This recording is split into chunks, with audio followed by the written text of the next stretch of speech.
J'espère que vous allez bien, j'espère que vous vous portez bien. Vous savez, je n'aime pas parler de moi-même. Je parle très peu de moi-même. Et je n'aime pas parler de ma personne parce que j'estime que l'intérêt général de mon pays, le bien général, le bien public, le sort de l'Algérie est plus important que le sort de ma petite personne. Et pourtant, Dieu sait que j'ai subi énormément d'actes infamants et infâmes de la persécution du régime algérien. Rappelez-vous d'une affaire que j'ai abordée avec vous au mois d'août 2023 et sur laquelle je ne suis plus jamais revenu, et pourtant vous m'avez relancé énormément par vos questions, etc., essayant de comprendre qu'est-ce qui est advenu de cette affaire-là. Le 15 août 2023, j'ai été victime d'une agression à main armée. Cette agression, moi je l'avais qualifiée à l'époque d'une tentative d'assassinat. Je l'ai vécue comme une tentative d'assassinat, je continue de la vivre comme étant une tentative d'assassinat.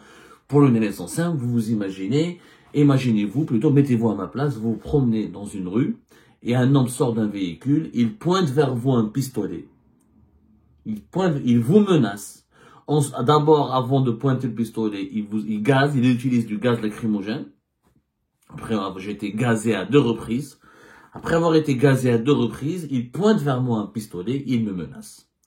Durant ce temps qui coule, peut-être c'est quelques secondes, mais pour moi, c'était une éternité. Vous imaginez, vous marchez dans la rue, vous êtes attaqué par surprise, gazé à 2 reprises, et un revolver qui pointe vers vous, et vous vous dites, qu'est-ce qui va se passer? Il va tirer, il va pas tirer, je vais vivre, je vais survivre. Vous pensez à vos enfants, à votre famille, à vos parents, à tout ce que vous avez vécu pendant ce laps de temps très court. Vous ne pouvez rien faire que vous imaginez juste, vous ne pouvez rien faire que concevoir que vous êtes exposé à un danger imminent. Et que pour vous, il ne s'agit pas d'une simple opération de vol, parce que quand on vole quelqu'un généralement, pourquoi sortir un pistolet? Il aurait suffi de me gazer à 2 reprises, me voler ce que moi je suis pas quelqu'un de aisé, je suis qu'un pauvre réfugié politique en France, je vis dans des conditions extrêmement précaires, très peu enviables en tout cas. Je n'ai rien de précieux, je n'ai ni voiture pour moi-même, je ne porte pas des habits luxueux, je n'ai rien. Donc si on voulait uniquement me voler, il aurait pu, mon agresseur, utiliser une 3e fois me gazer, me voler et s'enfuir. Il a sorti un pistolet et m'a menacé. Heureusement, j'ai eu beaucoup de chance ce 15 août 2023 parce qu'il y avait des témoins oculaires. C'était dans une rue pavillonnaire, dans la banlieue de Paris. J'étais à Paris ce jour-là. Et dans cette banlieue parisienne, j'ai eu, entre Nanterre et Rennes-Malmaison, pour être plus précis, dans le département de 92, il y avait des témoins oculaires qui ont commencé à crier et qui ont appelé la police. Et moi, j'ai crié naturellement. Quand je suis attaqué par le supplice, j'ai un revolver, j'aurais pu me défendre si j'avais en face de moi quelqu'un qui était à main nue, comme moi. À main nue, d'armaya, où je me défendrais contre mon agresseur. Mais là, avec un revolver, c'est très difficile avec un pistolet de se défendre. Le combat est inéquitable. Dieu merci, mon agresseur a été lui aussi effrayé par les cris des témoins oculaires et il a dû reculer, j'ai pris la fuite, il m'a pas poursuivi avec son pistolet, il a juste récupéré mon smartphone qui est tombé par terre et il a pris son voiture, il a pris la fuite. Quelques minutes plus tard, une brigade de la police, de la BAC, plus exactement des policiers en civil ici en France, la brigade anticriminalité, m'ont pris en charge. J'ai raconté cette affaire où j'ai parlé à l'époque d'une tentative d'assassinat, parce que pour moi, elle ne peut être qualifiée qu'une tentative d'assassinat. J'ai déposé plainte et j'ai médiatisé. J'avoue, j'étais agréablement surpris par la réactivité des autorités françaises. Moi, je pensais que les autorités françaises au départ n'allaient pas m'aider ni m'accompagner. Pour eux, je suis qu'un pauvre étranger, des affaires de délinquance où là, il y en a 36 000 par jour. Ils n'auraient pas pris la chose très au sérieux et qu'ils allaient considérer ça comme un acte de délinquance comme il y en a beaucoup dans ces banlieues populaires en France. Et ben, ce n'est pas le cas. Les autorités françaises m'ont extrêmement étonné parce qu'ils ont réagi avec beaucoup d'humanisme, beaucoup de droiture et beaucoup de professionnalisme. Ma plainte a été enregistrée rapidement et j'ai été auditionné par une brigade spécialisée de la police judiciaire. Bon, Ils m'ont appris le jour de mon audition qu'ils ne peuvent pas parler de tentative d'assassinat parce que dans la législation française, il ne peut y avoir de tentative d'assassinat si le gars aurait tiré. Si j'étais blessé, si j'avais été touché par une balle, si j'avais été grièvement blessé, là on parlerait de tentative d'assassinat. Mais pour le moment, au moment des faits, mon agresseur a utilisé uniquement un pistolet pour me menacer. Donc, au pire, c'est de la menace, mais aussi, certainement, c'est un vol à main armée, parce que mon smartphone a été volé. Et les enquêteurs de la police judiciaire ont rapidement compris la dimension politique de l'affaire, parce que d'abord, on ne vole pas un smartphone avec des pistolets.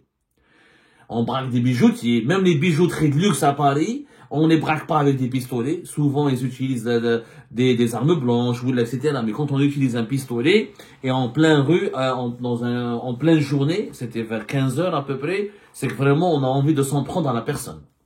Donc, ils ont rapidement compris mon statut de réfugié politique, ils ont rapidement compris, identifié ma personnalité, ils ont rapidement compris les enjeux de mon combat ici sur le territoire, depuis le territoire français malheureusement, j'aurais aimé être en Algérie, pour le changement démocratique de mon pays, pour le journalisme engagé, le journalisme d'investigation, la lutte contre la corruption et la divulgation des grandes affaires de corruption et la dénonciation des dérives et des dérapages et des atteintes aux droits de l'homme des dirigeants algériens, leur enrichissement illicite et leur monopole injustifié et illégitime du pouvoir dans mon pays. L'enquête commence et je n'ai plus voulu m'exprimer. J'ai voulu respecter le travail des autorités françaises, j'ai voulu que la justice et les services de sécurité fassent de leur mieux pour trouver le coupable, mon agresseur, et comprendre qui lui a demandé de m'agresser, pourquoi il m'aurait agressé, et pour identifier, donc, pour aboutir à la vérité par rapport au tort et au préjudice dont j'étais victime. Et vous imaginez que depuis ce jour-là, ça a été un traumatisme pour moi, ça a été un traumatisme pour ma famille. C'était extrêmement difficile de surmonter ce traumatisme et de revivre sereinement sans avoir peur. Et bien sûr, à cette époque, j'avais établi des liens directs entre cette agression avec mes activités de journaliste indépendant et d'opposant au régime algérien, et j'avais accusé officiellement le régime algérien. J'ai dit que, à minima, le climat délitaire dans lequel le régime Tebboune a fait évoluer l'Algérie, les attaques permanentes contre ma personne, les condamnations à mort dont j'étais victime, dont je fus accablé, les mandats d'arrêt internationaux totalement injustifiés, les campagnes de dénigrement médiatique et la diabolisation permanente dont je fais l'objet, au même titre que d'autres opposants et activistes établis à l'étranger, de la part du régime algérien, et fournir suffisamment d'éléments pour prouver ou pour démontrer ou pour que je puisse au moins se douter et suspecter le régime algérien. Et je l'ai dit à l'époque, moi j'avais mes sources, je suis extrêmement bien sourcé, vous le savez, on a accès à des informations très confidentielles, y compris des informations sécuritaires, et pas uniquement de l'ordre économique et financier. On sort un nombre de scoops impressionnants par an et par semestre et par trimestre et par mois. Donc on est un média très bien informé. Mes sources m'avaient toujours dit, attention Abdou, il y a un plan qui a été préparé à Alger pour t'agresser, pour t'attaquer, pour te menacer, pour toucher à ton intégrité physique et pour te faire du mal. Je l'ai toujours su. Je savais que la menace était prévisible, qu'elle était imminente. Après, voilà, c'était un 15 août, c'était un jour férié en France, en plein été, j'avais relâché, j'avais manqué de vigilance. Clairement, j'avais manqué de vigilance et pourtant, je n'étais dans une zone plus ou moins sécurisée. Mais bon, ce qui est arrivé, il n'y a pas de risque zéro. J'ai été agressé, j'ai été menacé, je l'ai vécu en tout cas, encore une fois, comme une tentative d'assassinat. Je savais que ça allait se produire, donc je savais qu'on me menaçait, je l'ai dit à la police judiciaire, aux enquêteurs de la police judiciaire française, que j'étais exposé à des menaces, je leur ai donné tous les détails, tous les éléments qui étaient en ma possession et que je pouvais prouver ou étayer par des preuves. Je me suis tué. Jusqu'au jour où mon agresseur a été retrouvé. C'est pour ça que je fais cette émission aujourd'hui, pour vous donner des nouvelles de cette affaire, tout en respectant le secret d'instruction. Je ne vais pas vous dévoiler les noms, je ne vais pas vous dévoiler des lieux, je ne vais pas vous dévoiler des détails précis, parce que j'aurais violé le secret d'instruction, parce que l'enquête, elle est toujours en cours. Dans l'affaire de l'agression dont j'ai été victime, 2 personnes ont été interpellées. Une première personne, elle a été placée en détention, et elle est toujours en détention provisoire. Une deuxième personne, elle est placée sous contrôle judiciaire. La première personne, c'est une personne franco-algérienne, c'est un individu franco-algérien, originaire du sud de la France, qui a été placé en détention à la fin du mois de décembre 2023.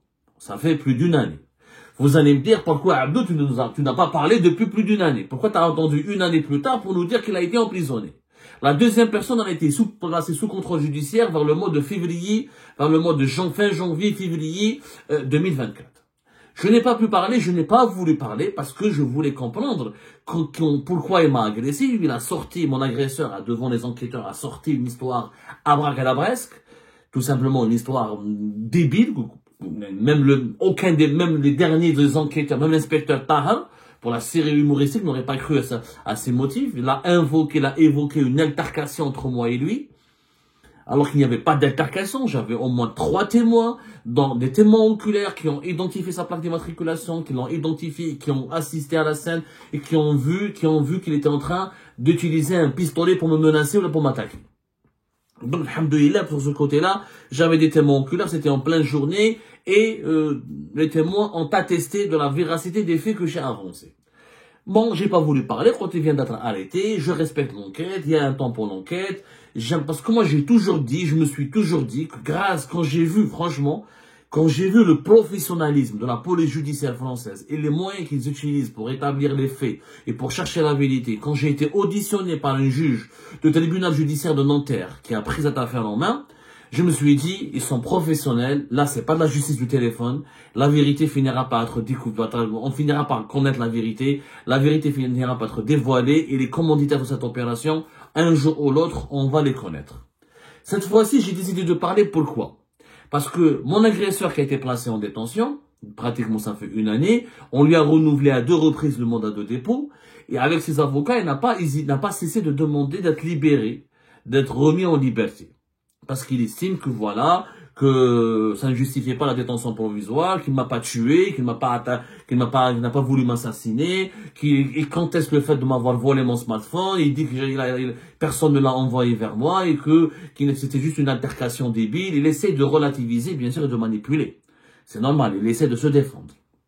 Donc, lors de la dernière réponse, parce que c'est le tribunal judiciaire de Nanterre qui juge l'affaire, mais quand il s'agit de faire appel, demander la libération de détenus en France, en Algérie, on a la chambre d'accusation. En France, pour vous simplifier les choses, c'est les cours d'appel. C'est des chambres d'instruction au niveau des cours d'appel qui sont chargées de dire est-ce que, on libère ou on libère pas les détenus qui sont placés en détention provisoire dans des affaires criminelles, dans des délits, dans des actes de délinquance.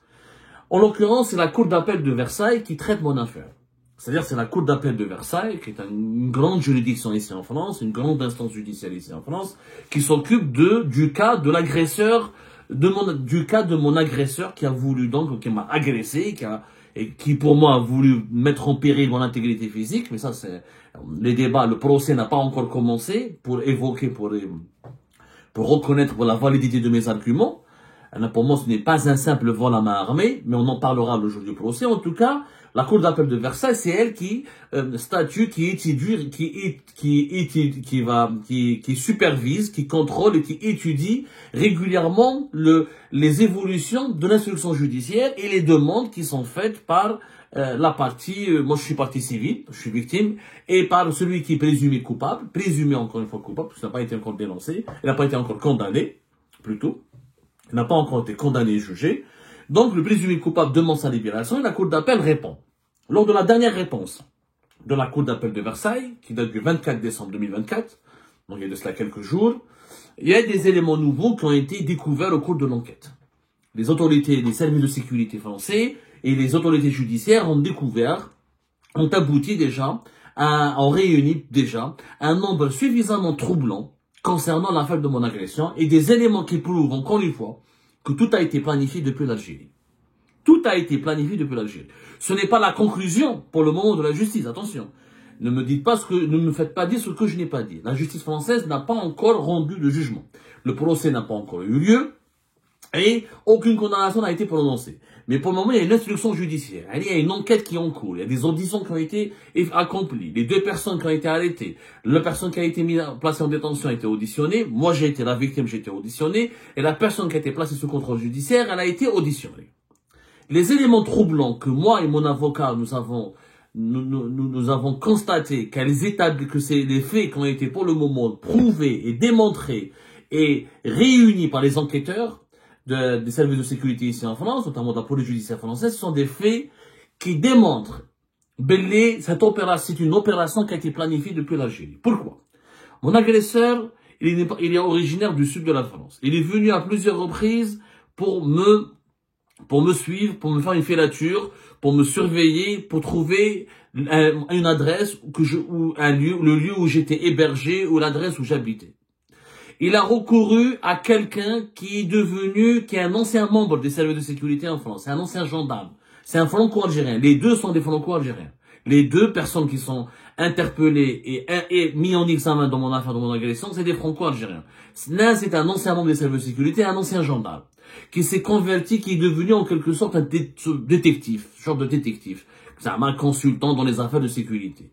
Mon agresseur lui aurait demandé à Alger, ils se sont rencontrés à Alger, alors qu'ils sont tous les deux originaires d'une ville du sud de la France, et c'est à Alger où mon agresseur lui avait demandé, ça c'est l'enquête qui l'a démontré, de me trouver mon adresse, mes coordonnées personnelles, parce que il a un litige financier avec moi.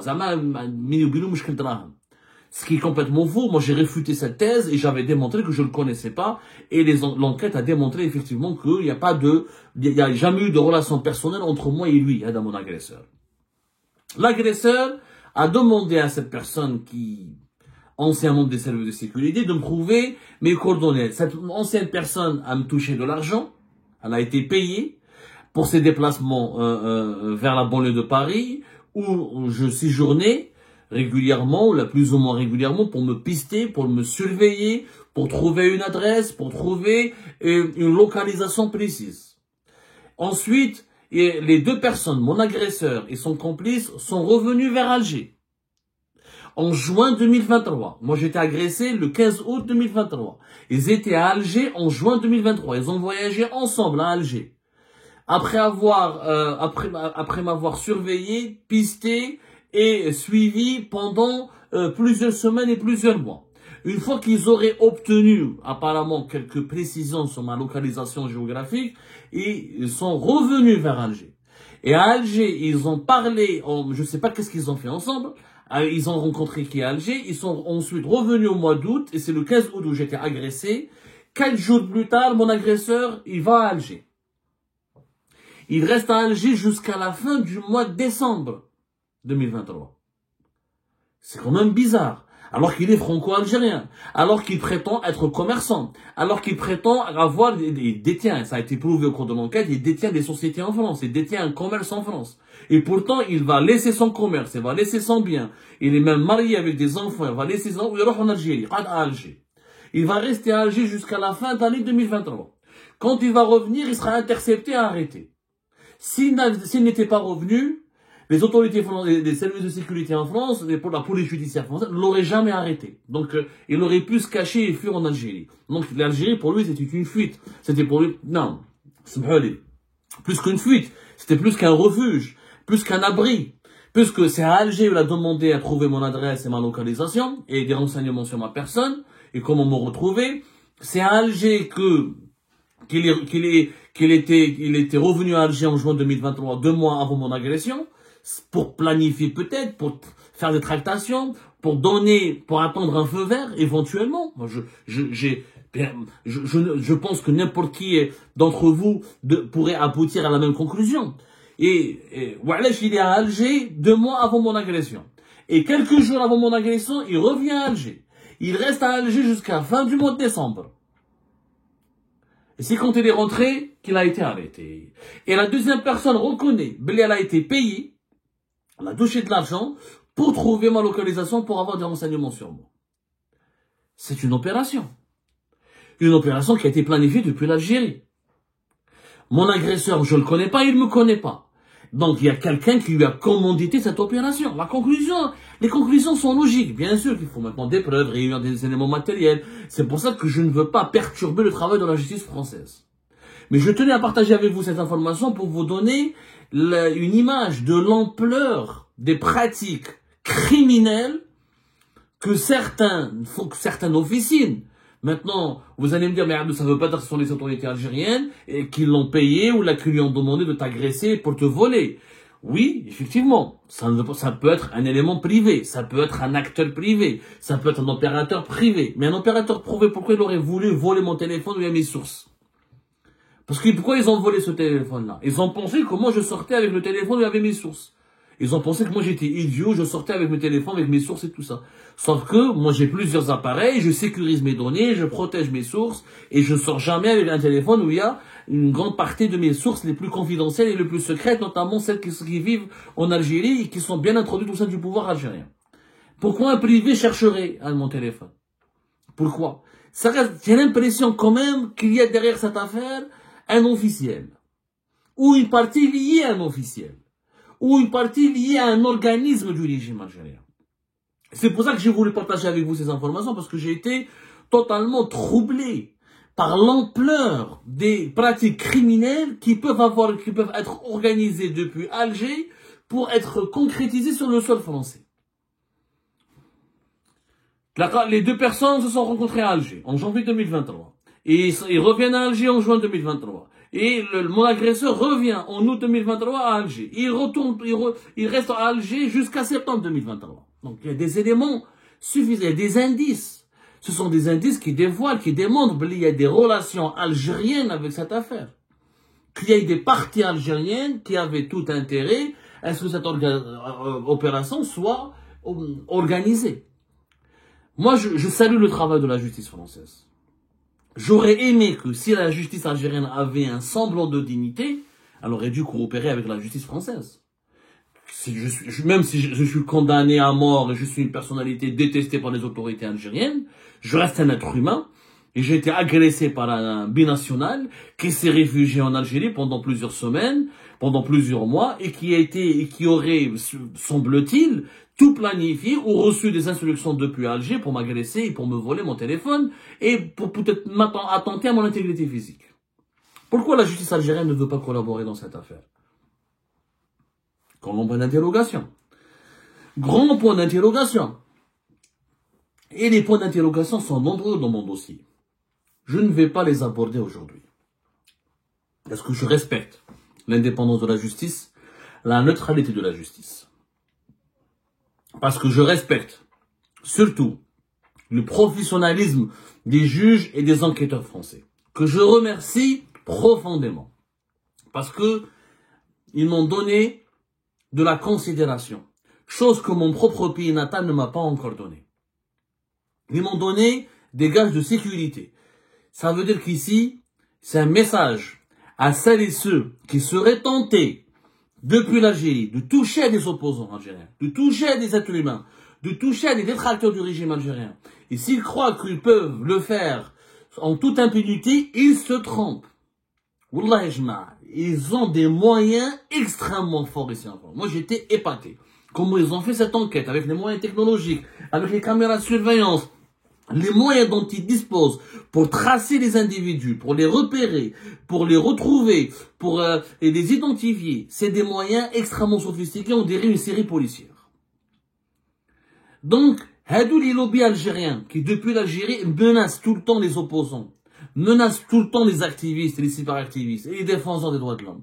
Ils devraient faire très attention parce que l'impunité ici n'existe pas. L'impunité, on n'a pas le téléphone. On n'a pas les enquêtes par téléphone. Tout est professionnel. Bien sûr, la France, elle a ses défauts, elle a ses défaillances. Ce n'est pas un pays parfait. En tout cas, c'est un pays plus parfait que le régime algérien actuel. Moi, j'espère que l'enquête n'aboutira pas à identifier un officiel algérien qui serait derrière ça. Ça serait une honte absolue de payer des gens et de commanditer une tentative d'assassinat ou un vol à main armée depuis l'Algérie pour viser un opposant algérien ou une personnalité ou un journaliste indépendant algérien. Ça serait une honte. Ça aura des conséquences d'ailleurs très fâcheuses. J'espère. Mais je n'en demeure pas moins très sceptique parce que pour moi les éléments qui sont en ma possession indique clairement qu'il y a des partis algériens derrière cette affaire. Et je m'arrête là. Je m'arrête là. Je respecte le secret d'instruction. Je tenais juste à vous dire que mon agresseur est en prison depuis maintenant 1 année. Que la justice française a décidé de le maintenir en détention. parce qu'il y a un risque qu'ils s'en prennent encore à moi, et surtout, et pourquoi la Cour d'appel de Versailles a décidé de le maintenir en détention, mon agresseur, parce qu'il risque de fuir vers l'Algérie. L'enquête a démontré que pendant de longs mois, il n'était pas sur le territoire français. Si demain il est relâché, il va fuir, il va aller vers l'Algérie. Parce que c'est là-bas où on lui garantit quoi? Une protection. En contrepartie de quoi? En contrepartie d'avoir volé, agressé un peu Smar. C'est ça la vérité. Et c'est pour ça qu'il est maintenu en détention. La vérité finira par être débusquée, dévoilée, par être connue et rendue publique. Parce qu'encore une fois, les services de sécurité en France et la justice française sont d'un professionnalisme et d'une droiture exemplaire. J'espère qu'un jour, notre justice et nos services de sécurité suivront cet exemple.